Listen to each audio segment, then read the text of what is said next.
Okay, good morning. My name is John App. I'd like to welcome you all to this morning's session. I'd like to welcome our industry panel members who are serving as experts and to provide comments on the presentations from each of our students. On my immediate left, we have Antonieta Lay, right? Then we have Mary Mendoza. Okay, Aurora Leong and Rutger Verschuren. Okay. So I'd just like to remind everyone to put on their masks, and that this session is also being broadcast live via Zoom. So each of the presenters will have 15 minutes to present, and then there'll be a 5-minute Q&A from the panel members to each of the presenters. So without further ado, where happened to our speaker? Oh, right. Okay, so I'd like to invite the first of our presenters. Sorry. JIANCHAO, and her topic is understanding the relationship between successful aging and serious leisure of the senior sojourners. So I'd like to invite you to present. Thank you.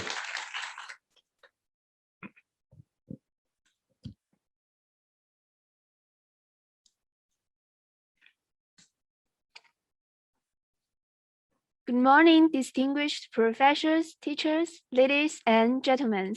I'm JIANCHAO from Sojourners University. It's my honor to be here. The topic I want to share is understanding the relationship between serious leisure and successful aging of the senior sojourners. So you might ask, why am I focusing on the senior?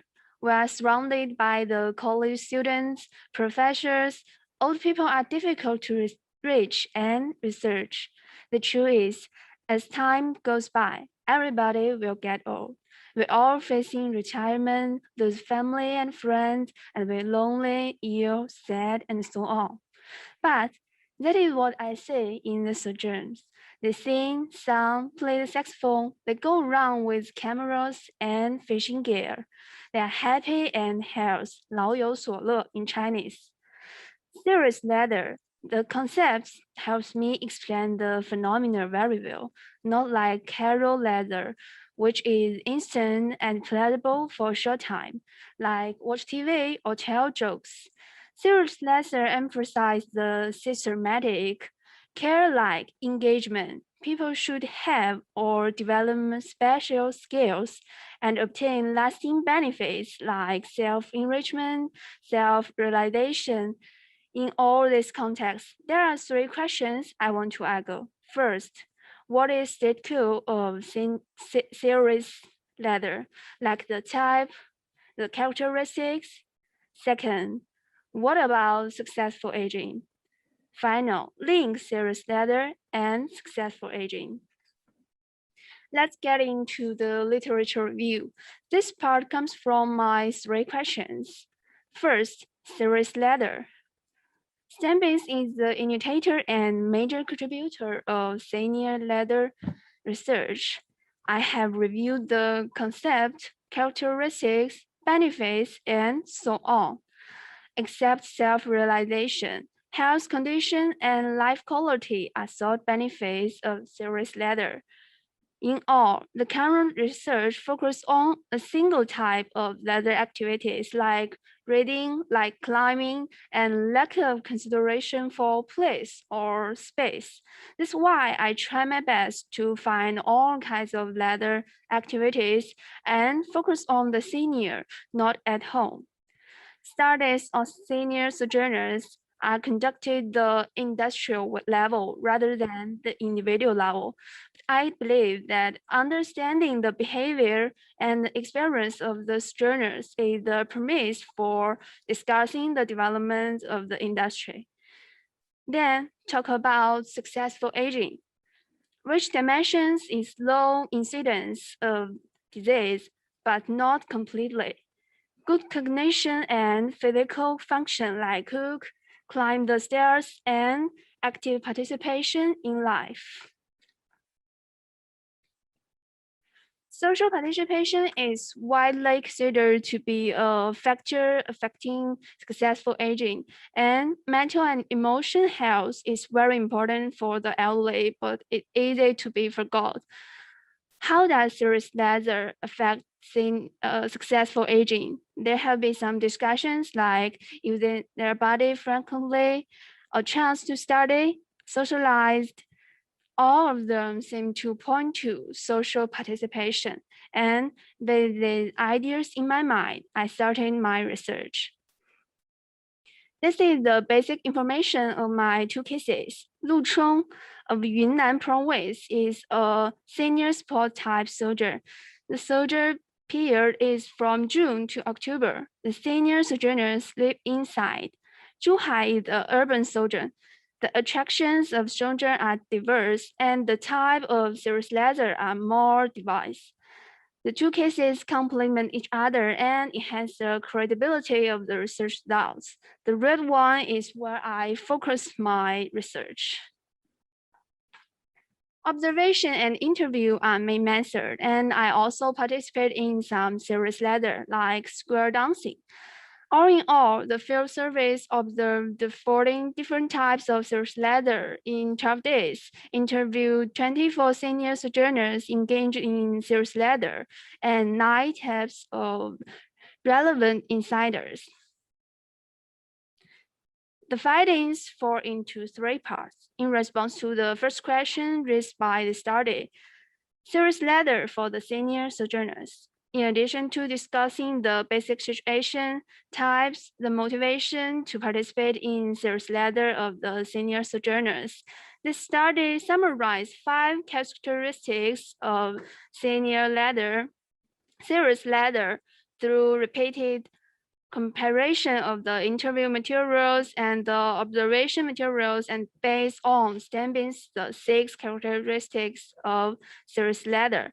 Among them, the last feature is unique to the serious leisure of the senior sojourners, which is my new discovery in this study, the connection with place.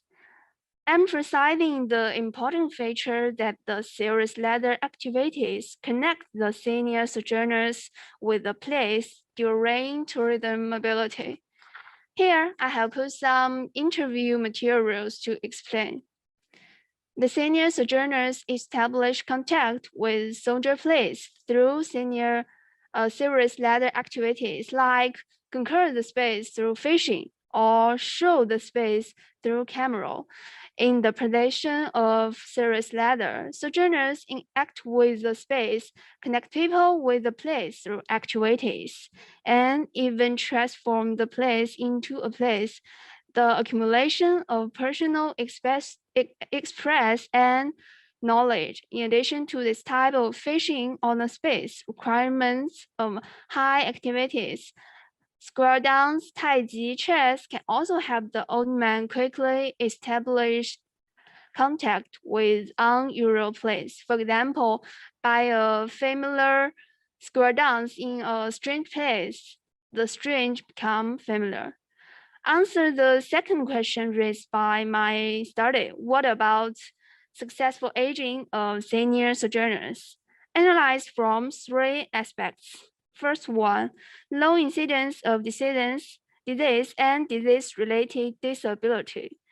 The senior sojourners who engage in serious leisure have become mental health than those who don't, and the scale of senior leisure requires senior sojourners to use body parts, which play an important role in reducing the probability of hurt or other disease.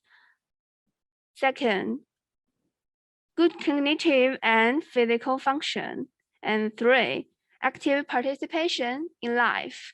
Serious leaders provide a new social role for the elderly, and sojourners take activities around the role to build their identity. The senior sojourners engage in meaningful activities, interpersonal communication, and participation in life around the new social role and gradually become a habit. And find 3. How does the serious leader promote successful aging? On the one hand, serious leader influence successful aging through social participation. As a kind of activity, provide an opportunity for senior sojourners to participate in society in their soldiers, thus promoting successful aging. But different types of serious leader activities promote successful aging through social participation in different dimensions. Physical activities promote by stimulating the body, while more social activity promotes through interpersonal relationships. On the other hand, promotes successful aging by establishing connects between people and places. Emotion is an important factor for successful aging, especially for the elderly in different places in soldier. Senior leader as a serious leader as a bridge between the senior sojourners and soldier place can promote successful aging. In general, this promotion is dynamic. With the accumulation of time and space, the level of successful aging increases in all dimensions. To sum up, the senior sojourners engage in serious leader activities with sociability and skills. In the process of presenters and the investment of time and energy, sojourners establish contact with people and place through serious leisure in their sojourn and actively participate in life. Their health level is constantly improved and the level of successful aging is constantly improved. There are, of course, some drawbacks. Diachronic studies are needed to compare the change in the dimensions of successful aging of the elderly before serious leisure and after a period of serious leisure. The selection of cases may limit the results, and we can discuss which type of leisure activity can more conducive to serious leisure in the future. And at the same time, I also have some practical reflections. For example, encourage elderly to take part in all kinds of serious leisure, provide the necessary environment for serious leisure, even the serious leisure of senior sojourners to help local construction. For example, the exhibition of photography and painting to help the destination marketing, or according to the serious leisure, plan the soldier place, design the soldier product. That's all. Thank you for your listening. Okay. Thank you very much, JIANCHAO. Okay, I'll hand it over to the industry panel members if you've got any questions or comments that you'd like to make. Right. So thank you, student. It's a very interesting topic that I never really thought about. But I'm just it's a very presentation, but I'm just one point I want to see if you know the answer through your research. So is this kind of serious leisure something that it's provided by the society, or is it like how much is the cost that involved in their senior leisure? Because it sounds like a very good things to have for aging people. So did you have these kind of answers when you were doing your research? Serious leisure expect to the formal leisures. It can be more engaging it, and you can preserve it and obtain some lasting benefits, like you can cameras and all the time and study something. Yeah, maybe. So is this something that is provided by the government, or like, I'm just planning for my old age? Is this something that I have to, you know, pay for it for as a serious leisure? Is this something that is provided by the society, or is there like a personal kind of way of life? Oh, sorry. Can I speak Chinese? Yeah. 是这样的，就是我觉得，对于就是深度休闲这个东西，它是区别于一般的休闲。然后我觉得就是主要说对于这个社会而言的话，它最重要的作用是从一些没有意义的简单的一些，比如说看电视啊、打游戏啊这些休闲活动，区别的说，有更多的人他们去投入时间，投入到一种正经的、更加严肃的、深度的休闲当中，然后从中而获得一些自己的快乐。那除此之外呢，自己获得快乐之后，他同样可以把这些东西去回报给社会，回报给他人，然后通过建立相应的组织，然后社会去提倡这种深度的休闲，从而促进一些产业。而且包括从产业层面来说的话，它其实深度休闲它背后其实是有一些娱乐活动，包括它其实是可以围绕这些，像老人现在非常喜欢的一些摄影啊、钓鱼啊、棋牌啊，这些是可以围绕它去形成一些产业，从而促进我们更好的发展旅游目的地的。So it's more like a way of life, right? Yeah. Okay. Thank you. Thank you. Any of our other panel members like to raise a question or make a comment? Yes. Ren, thank you so much for your presentation. It's very well thought of when you have two comparisons of those places in China. So I've seen that in your first part, you have mentioned that you were inspired on writing this paper because everybody gets old. And so because of that, we are in the tourism industry. My question for you is, what is your key takeaway that you think you want to achieve by completing these papers?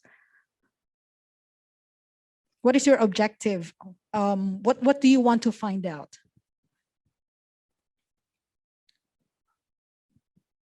Can you speak?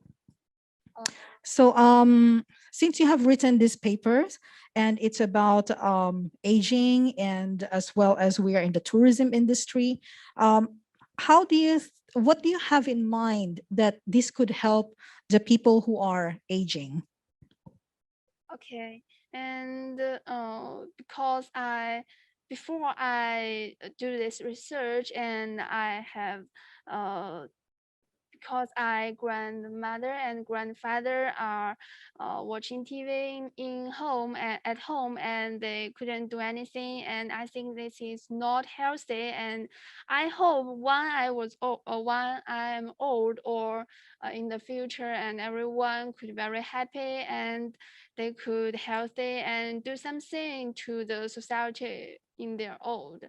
And thank you. Yeah, so based on your sharing of your personal experience, I think it's a very good inspiration for the future. As you mentioned, that all of us is going to get old sometime soon.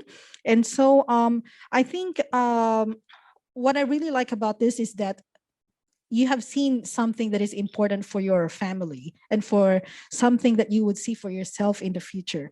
So I think the next step that I think I would like to see is that based on those facts that you have found, it's to think on how to actually practice this in the real world. For example, we have, of course, right now it's a global pandemic. So, but there are some places in the Asian markets, for example, that becomes a hotspot for retiree, like in Thailand and in Vietnam, where they have a different kind of tourism and hospitality, like having a health related, to have more a specialty related, like towards well-being, towards yoga, eating healthy, and towards that direction. I think my suggestion is to collaborate with your other colleagues and peers to link on this particular step so that we can see roadmap to see the complete journey. And I think you're already there. Thank you. Thank you for your suggestion. Yeah, some very practical and useful comments there. How are we going for time? Right, okay. Would any of the industry other members like to make any comment? Yeah, just a quick one because it is 10:50 at the moment. Yeah. Oh, I thought we had another 45 minutes. No, I think it's a very amazing topic you've chosen. As Mary just mentioned, this is something that we all going to. Not that we all age, of course, but if you look at the statistics, just came out, I think, 2 weeks ago with the counting of the population in China and also Macau. It's an aging population, less children. So the number of elderly is growing enormously, and also we stay healthier, so we get older. So children from today, okay, sorry, your age, but you have a chance to become 100 years or 120 years old, and you should all know that. So there's enormous. So how to go serious leisure? I think I like the scratching here. Serious leisure. Leisure is supposed to be not so serious. But for aging people, it is serious, I think, because they say, what can I do if you're old? Can I still climb the mountain? Can I still go the stairs up from Senado, St. Paul's? Or I just gonna sit in a restaurant and eat? And that's all I can do. So then the wellness factor comes in, wellness and medical leisure facilities.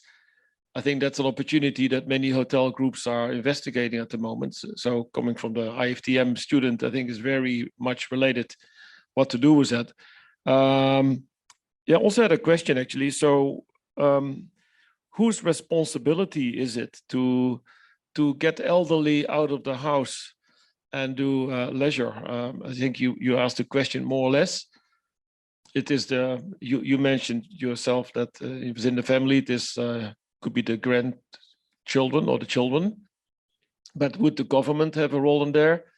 And the properties, the commercialized, I think that could be more investigated. Then the cost is a factor that you could have covered in your study. I think I missed that a bit because elderly people often have an issue with the money. It depends on the culture, whether in some cultures the children will not pay for their parents' vacation. I think it's a very Asian thing that parents are being paid for or get money from their kids, but in the European or American environment is not the case. That really say, well, this is my money and that's yours, and sorry. So I think that is something you could have looked at. Okay. Yeah, just in the interest of time, we need to finish. All right. Here. But, okay. Some very useful comments that have been made for JIANCHAO. Yeah. So thank you very much for your presentation. So I'd like to invite our next speaker. Our next speaker is Pauline Chow. Her topic is the perception of generations towards destination and travel mode choices. So as you realize, our topics in this particular session are relating to the generations. So over to you, Pauline. Thank you.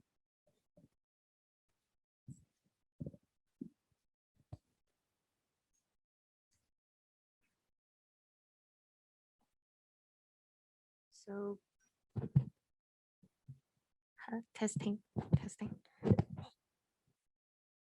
Hello, good morning, everyone. I'm Pauline, and my thesis topic is the perception of generation toward destination and travel mode choices. So here is the agenda. We will start with the introduction. So this figure is got from the DSEC, and it shows the outbound resident by travel arrangement and destination in 2019. As you can see, there are differences between the on-package tour and also the under-owned arrangement. So my thesis is to study the reason behind this phenomenon. So I use the generation as the research object and focus on the baby boomers, generation X and Y. The reason why I didn't focus on silent generation is because they live in a hard time because of the Second World War. So it limited their travel experience. And for Generation Z, they are too young, so they don't have the financial ability to afford the travel. And here are the research focuses. I believe this research will contribute to the tourism industry, especially for travel agency, because it can serve as the reference materials for their strategy planning and also the tourism product. And it can also contribute to the tourism pass studies, especially in small cities like Macau. So about the literature, I integrate the 5 factors that those factors that are affecting the people's destination choice in here. And for the travel mode choice, I use the Cohen's tourist classification, which is determined by the degree of familiarity and novelty. So here are the 4 types of tourist classification. And the biggest differences is whether they join a tour group or not. So this is the most basic way for the travel mode. And about the methodology, I use the qualitative research method, and there are 12 interviewees collected. And I use the snowball sampling, which means I ask my families or friends through their for their advice to for an eligible interviewees through their social cycle. And about the questionnaire structure, it consists of the screening question, travel mode choices, destination choices, and demographic information. And about the findings, first, here is the interviewee characteristics, and all are identified as the Macau citizens, and there are 4 persons in each classified age range. So for the generation travel patterns, actually their travel mode is like an evolution, because baby boomers prefer the tour group, Generation Y prefer the independent travel, and Generation X is in a half stage.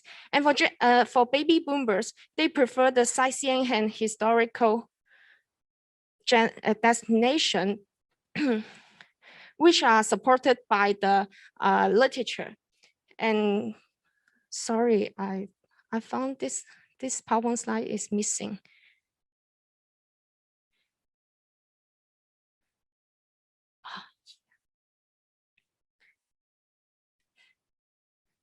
But maybe let me share something about the literature first.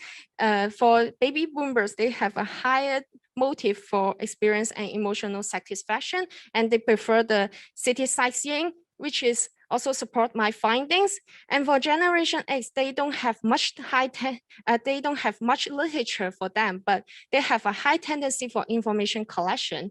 And for Generation Y, they have a diverse interest like studying, new experience, cultural heritage sites, etc.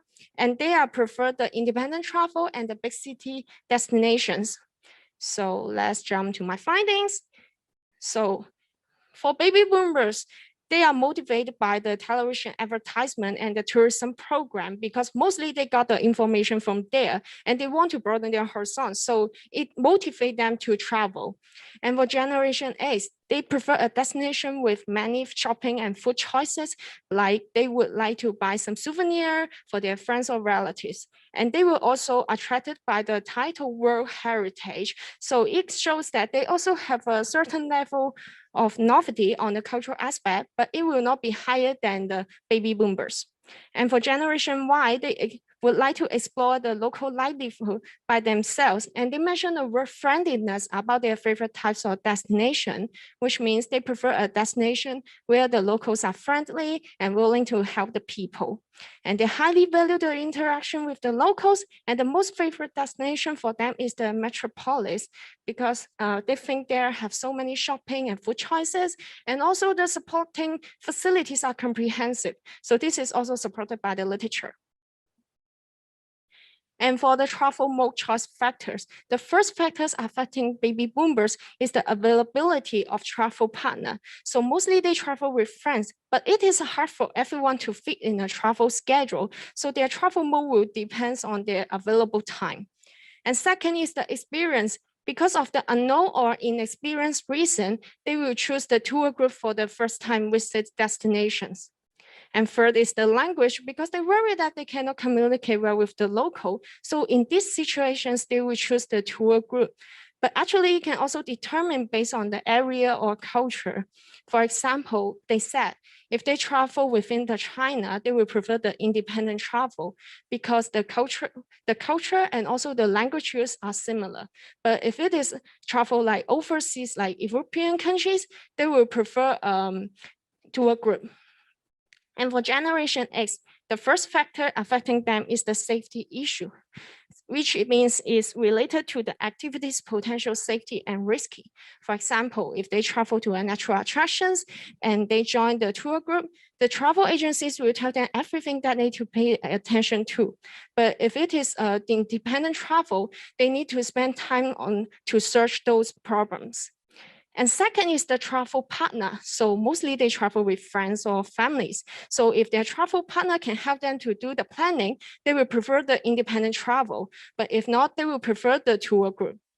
And for Generation Y, the language become a barrier for them because they also worry that they cannot communicate well with the locals, especially speaking English.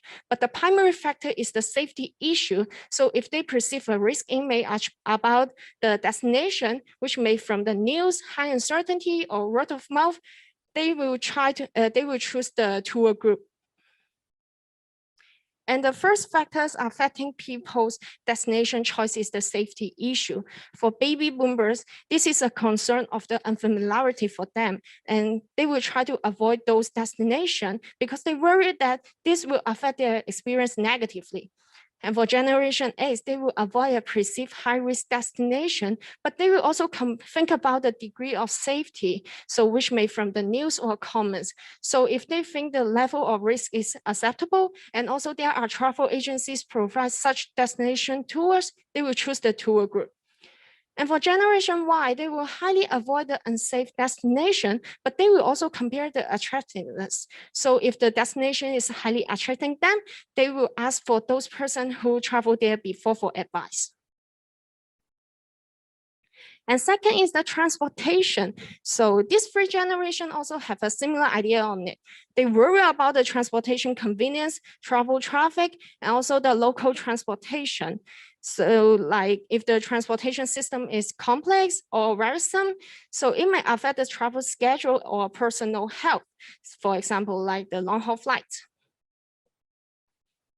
And the third one is the travel partner availability is only affecting the baby boomers destination choice because they've traveled with friends. So mostly they need to reach an agreement on the destination choice. And besides using the generation, it can also classify based on different life stage. For Generation X and Y members who have a family, their family destination preference will affect their destination choice. And the travel partner will affect their travel mode choice as well. For example, if they travel with the elderly, they will prefer a tour group. But if they travel with their son or daughter, they will prefer independent travel. So here are some general implications for the tourism industry. So the most interviewees said that the tour group schedule is too tight. They don't have enough time to explore the place, then they need to move. So suggestions is focus on the quality instead of quantity. Like arrange few more days for the attraction visit. So don't put too many attractions within one day to visit. And second is the number of souvenir shop visits, because some interviewees said that they think the souvenir shop visits is too many or too much, and they want to explore more attractions, not souvenir shop. So suggestions will come later. And for the third one is the tour guide services. So because of the commission relationship, mostly sometimes the tour guide may force the tourist to buy, or the staying time in the souvenir shop may be too long for the tourist, or even if the tourist didn't buy anything, the tour guide may treat the tourist badly. Or another situation is the tour guide and the tour leader cannot get along well with each other. So, but the tourist is relying on them, so it may affect the tourist experience and also the travel agency's reputation. So suggestions is monitor the service quality of these tour persons. So besides using the survey, you can also add more channels for receiving comments. And the fourth one is the room and board arrangement. Some interviewers said that the actual living room was different from the information sheet, so they feel being cheated. So the suggestions for this one and the second is add specific rules for them, like for the souvenir shops, it can identify the duration and indicating that if the rules are violated, what will be the consequence. So the tourists will feel being protected. And about the specific recommendation for baby boomers, you can introduce the theme tour group, like on cultural or natural landscape aspect, and you can use the video rather than photos to sell the tours because it can stimulate their imagination and decide to go. And the marketer can observe those destinations featured in the recent tourism program and organize those destination tour and promote it through the TV advertisement for baby boomers. And for Generation X, you can introduce a tourism package like the hotels and restaurants cooperate together and bundle with the shopping mall discount coupons distributed by the travel agencies. And you can also introduce the World Heritage themed tour group, like choose those destinations where have many World Heritage sites like the Italy, Spain, or China, and use the World Heritage as the selling point.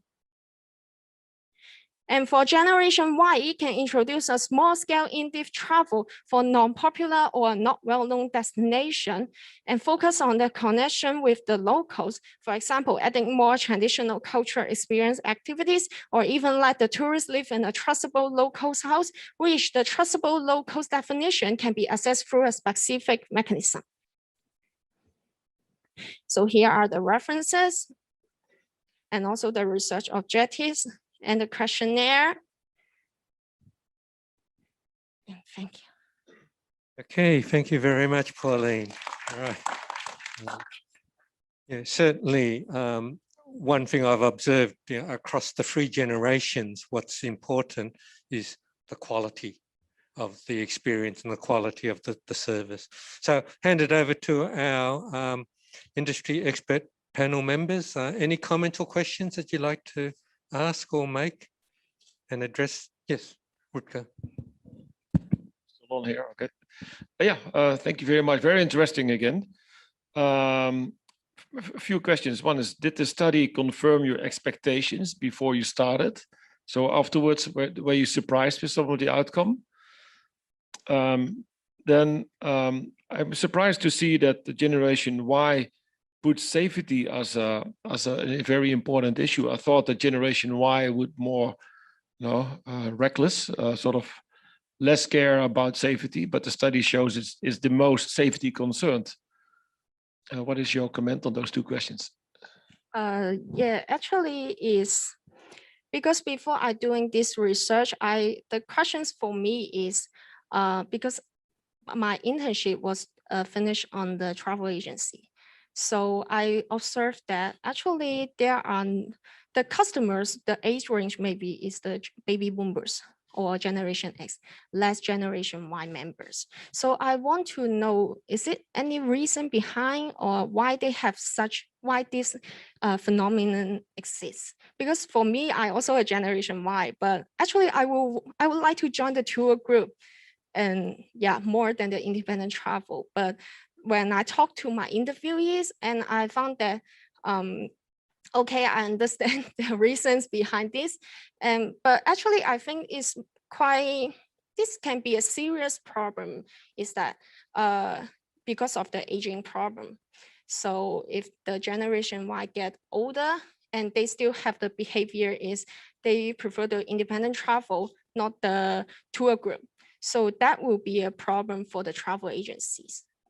So this is for question one. And sorry, could you question? But I was surprised that the Generation Y seems to be so concerned about safety. I thought they would be less concerned and more adventurous, more risk-taking than the baby boomers. Actually, they also they worry about the safety issue, but not too much than baby boomers. They will think about the attractiveness. So if they think, oh, this place is so attractive for me, but somebody said this is not safe, so they will ask for experienced person for advice.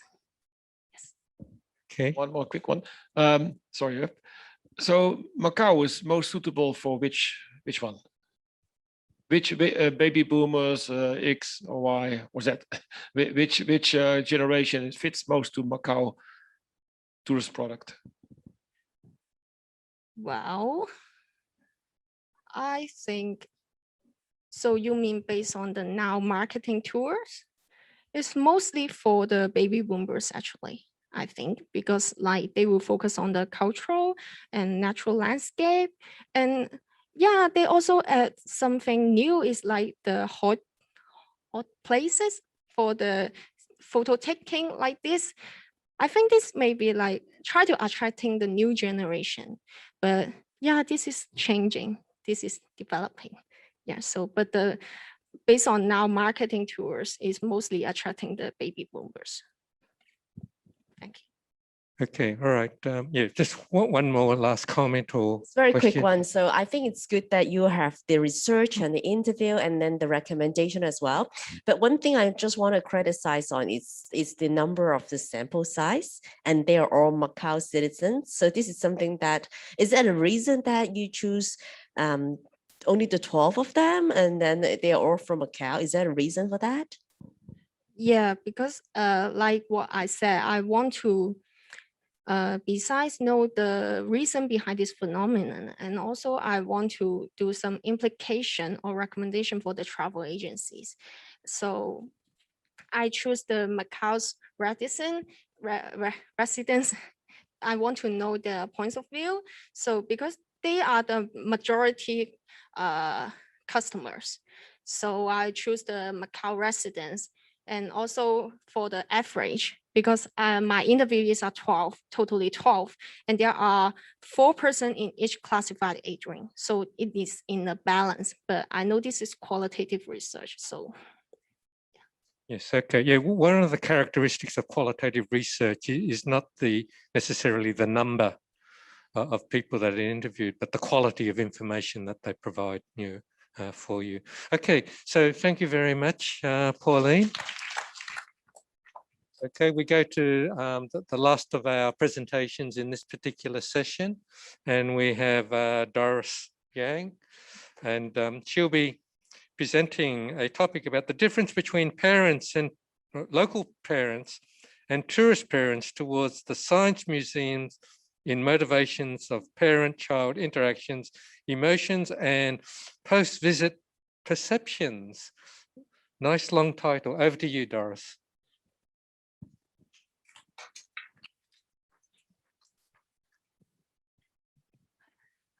Good morning, my name is Doris, and I'm very honored to be here to present my research, the differences between local parents and tourist parents towards the Science Museum in motivations, parent-child interactions, emotions, and post-visit perceptions.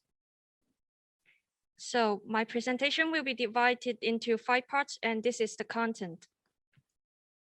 First, I'm going to give a brief introduction of my research background.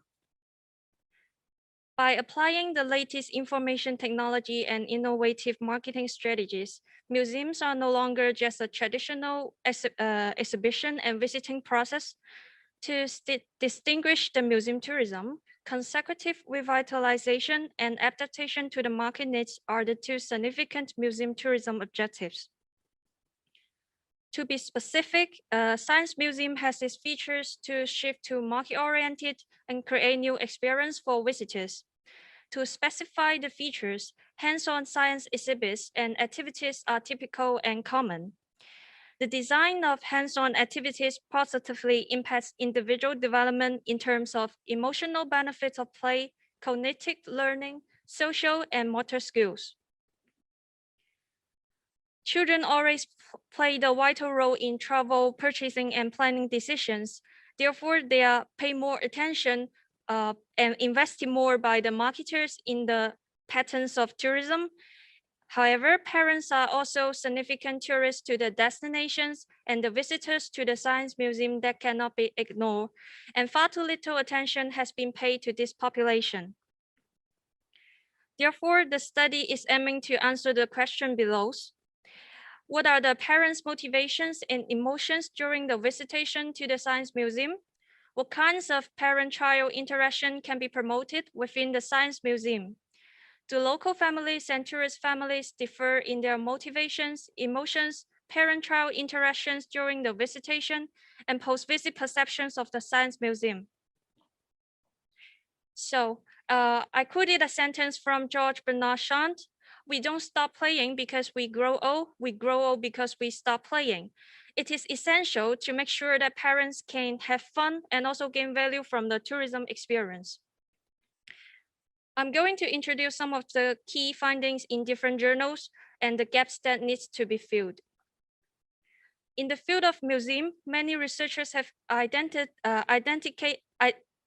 indicated the importance of enhancing visitors' experience by applying new technology, and it is important to build long-term relationships with visitors. For more details, Allen and Orter in 2016 has stated that most of the visitors to the museum are well educated and at a young age, and there was a difference between museum visitors in regard to exploration and relaxation factors on the basis of their gender and not in the factors of knowledge, escape, and friendship. So further research is needed on exploring the differences of motivational and participating factors between international and domestic visitors' tourism experience at the museums. So as stated by Wu in 2019, that family tourism researchers mainly focus on three interests: family travel experience, advantage of travel, decision-making for family travel. And further researchers are needed to point both in family learning and adult plates. So move to the methodology. The research type is quantitative research, and the strategy is by using descriptive method. The research target respondents are Macau residents family and the mainland tourist family. The research site was in Macau Science Center. In this research, two different types of person-administered questionnaire were employed. Due to the distinctiveness of the mainland tourists and local residents, including their educational background, cultural background, and general consumption level, the question design are structured but have a few differences. So the respondents were required to bring their child or children with them, and they should finish the visitation of the Science Museum with totally 12 feature galleries and a special gallery and a planetarium if available. For both questionnaires, they are divided into 4 main parts, including motivations, interactions with children, emotions, and post-visit perceptions, with totally 53 questions. And the question design was set in 7-point Likert scale. So the total valid responses were 228, 73 from the mainland family, and 155 from the local family.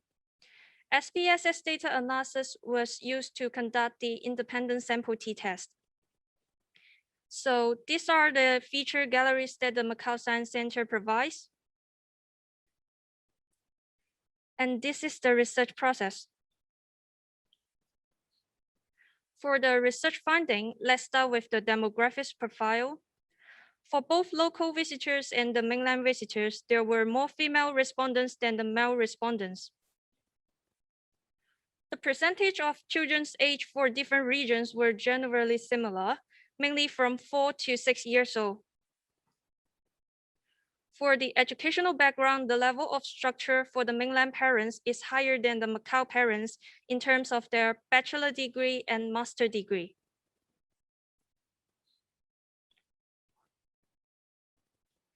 This is the independent sample t-test. For the motivational factors, both local parents and tourist parents would visit a museum for numerous purposes. Noticeably, spending quality time together with family, which is item 6, is the most important motivational factor for tourist parents and local parents to visit. And tourist parents were also highly motivated to foster their child's interest in science, which is item 3.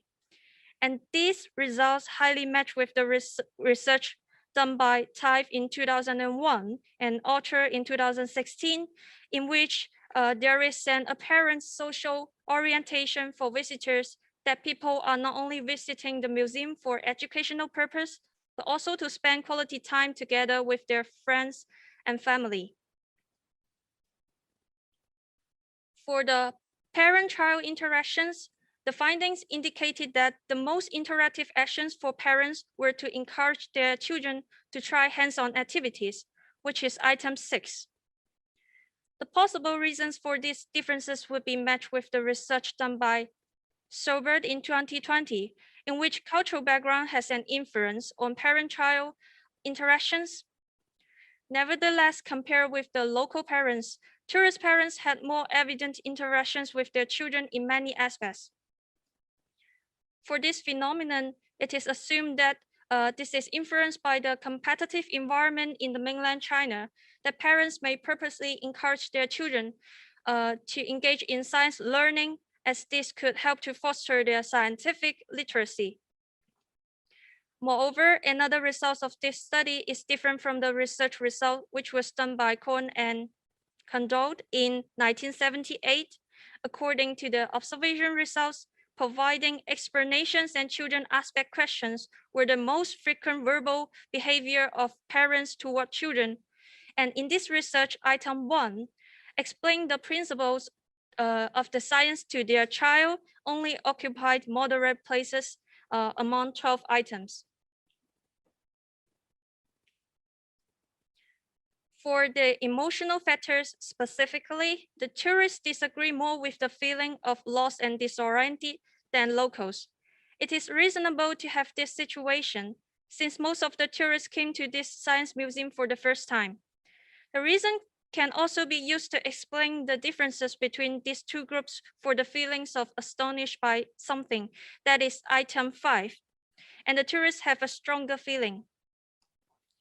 Most parents seem to have a strong emotion of having fun and experiencing enjoyable feelings, and throughout the emotional session, tourist parents had stronger feelings regarding positive emotions and weaker feelings in terms of negative emotions. For the post-visit perceptions, interestingly, there is no significant differences found between the local parents and tourist parents in the satisfaction.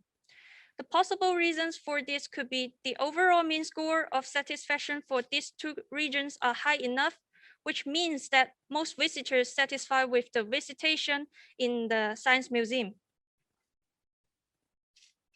For the regional differences towards the gallery types, local parents have more evident preference towards the galleries that designed children-friendly. Similar to the differences between local parents and tourist parents, the phenomenon is also evident between females and the males, that females tended to have higher preference towards the children-oriented galleries, and the results could be used to reject the research funding of Allen and Orter in 2016, that there is no significant differences found in knowledge gained for different genders. It is worth noticing that parents' preferences were highly consistent with their children's preferences towards different galleries in the Science Museum, regardless of their geographical differences. For the parental roles, there is no evident differences found between these two groups of people, and most of the parents play the roles as the playmate. For the contributions of this research, the study provides strong evidence and support for future marketing adjustment outside the Science Museum and museum design changes inside the Science Museum. And this study also contributes to the understanding of parents' tourism experience in Science Museum, particularly in Macau. The study amplifies the residents' and tourist characteristics and spot the nuances in motivations, emotions, and behavior when they visit the same attraction. So for the suggestions, firstly, exhibits and interpretation design should fit the cognition range of the primary audience. Assisting the cognition range of the audience may lead to, may not play the role to make the Science Museum to be scientific and educational. Secondly, new various technologies can be applied to the Science Museum to help add playfulness. And this is also to keep up with the time. And the exhibits in the Science Museum should be constantly updated rather than remain unchanged. And it is also recommended that optional museums docents can be provided for family-based visitors to fully encourage family interactions with hands-on activities to have a participation experience and feel intrinsically rewarding. So finally, the entire museum's design does not need to be specific to different groups of people, which is residents or tourists. As for the limitations, the first one is that the sample size is small. The data collection process encountered difficulties due to the decline in the number of tourist arrival in Macau because of the outbreak of COVID-19 pandemic. And although the results have proved that parents and children's preferences towards galleries in a science museum are highly consistent, there is no evidence that it is the parents or the children who influence the others' preferences or emotions. And the results of children's preference towards various galleries may have bias and may intervened by the parents. Last but not least, 2/3 of the survey respondents were female, which represents the role of mother in a family. And the following data analysis was based on each family unit's responses. So the father may also have an impact on decision-making in the family, which means the unbalanced respondents' distributions may lead to bias. Further research could be done to investigate the factors affecting parents and children's emotion and satisfaction toward different types of museum. And similarly, the research could also be done to explore the differences between same types of museum in different regions. These are the references that have been used in my research. Thank you. Okay, thank you very much, Doris. Some very interesting findings. Okay, I'd just like to open up the questioning to the panel members. Thank you, Doris, for your wonderful sharing presentation. I just have a quick questions. What were the children's age range on your presentation? Yeah, on your research. 4 to 6 years old. 4 to 6 Yeah. years old. So do you think that the children who are older, maybe 10 and above, will your research be the same or the children that are that in my research will tend to be younger. Okay, so not for teenagers. Seldom. Yeah. Okay, got it. Okay, thank you.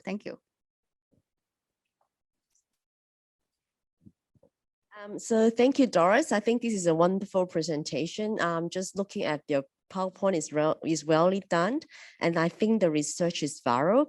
And I'm surprised with the sample group as well. It's not easy to do this something during the pandemic, right? So I just want to say well done. I appreciate your study, and I find some useful information as a parent as well. Thank you. Thank you.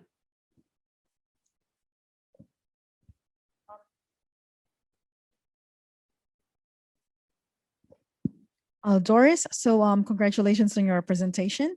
I like it a lot in terms of it's very well structured. So I think you have a lot of potential to do further type of research, especially using quantitative data. Having seen that this one is based on the motivation and emotion, and as well as interaction between the parents and the children. I think there's quite a few key learning points, not only for the museum itself, but as well as for the society in terms of engaging. So we can see that it's important to have more interaction.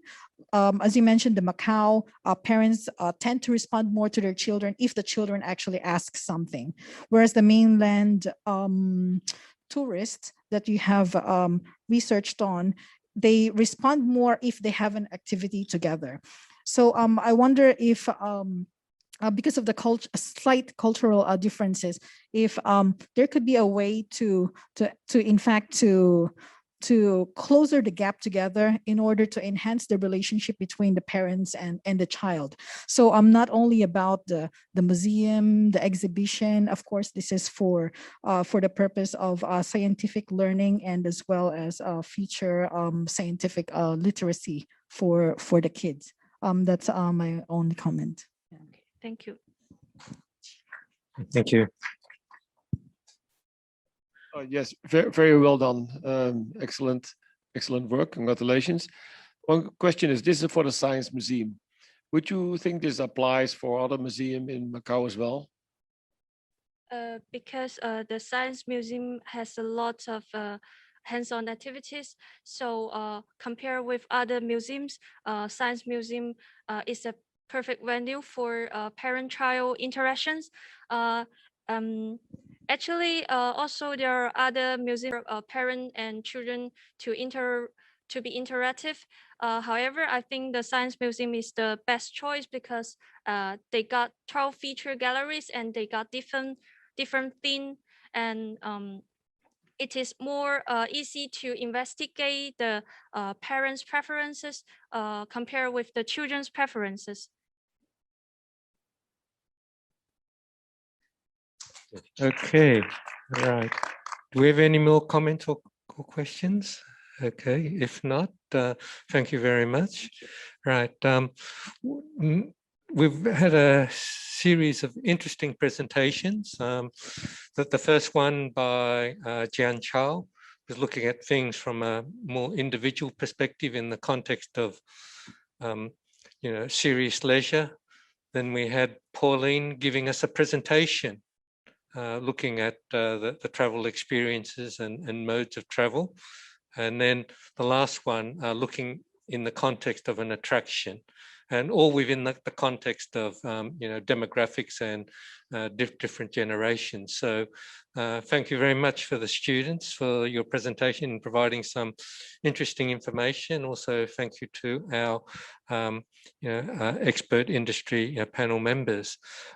So a couple of things to do before we can conclude the session. One is that I'd like to arrange to give a certificate of recognition and appreciation to each of our presenters. And this would also be followed by a little presentation of a souvenir to our industry panel members. And then we will have a group photo together. So I call upon JIANCHAO. Right.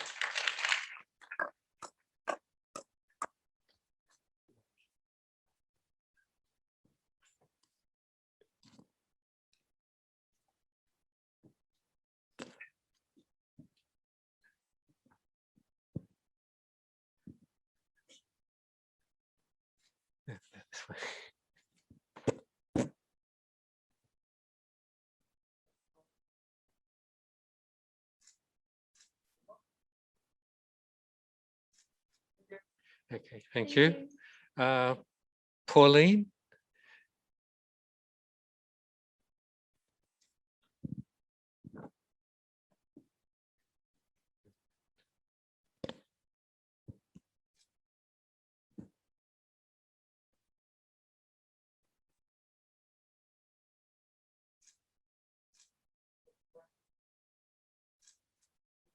Okay, thank you.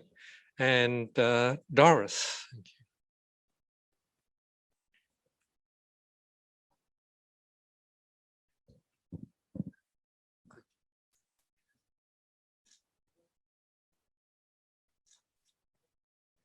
Okay, and can I ask the students to, all right, okay, the students come back in a minute, okay, and to our industry expert panel members, Antonieta.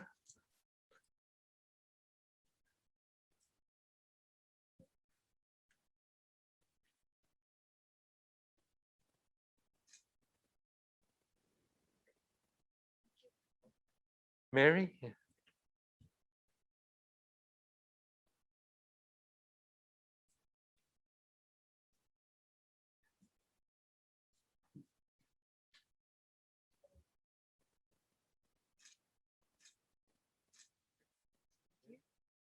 Aurora?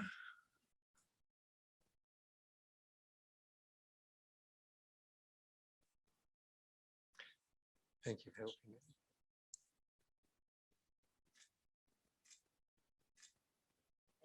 Okay, and Rutger, yes.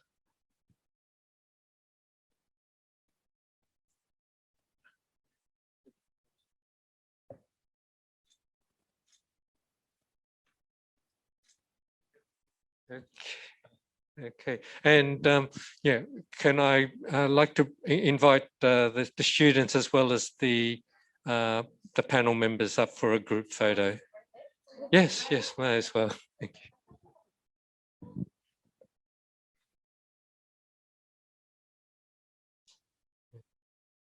So we'll have the students in the middle. The students in the middle. Okay, yeah, because yeah, okay. Quickly grab your certificate.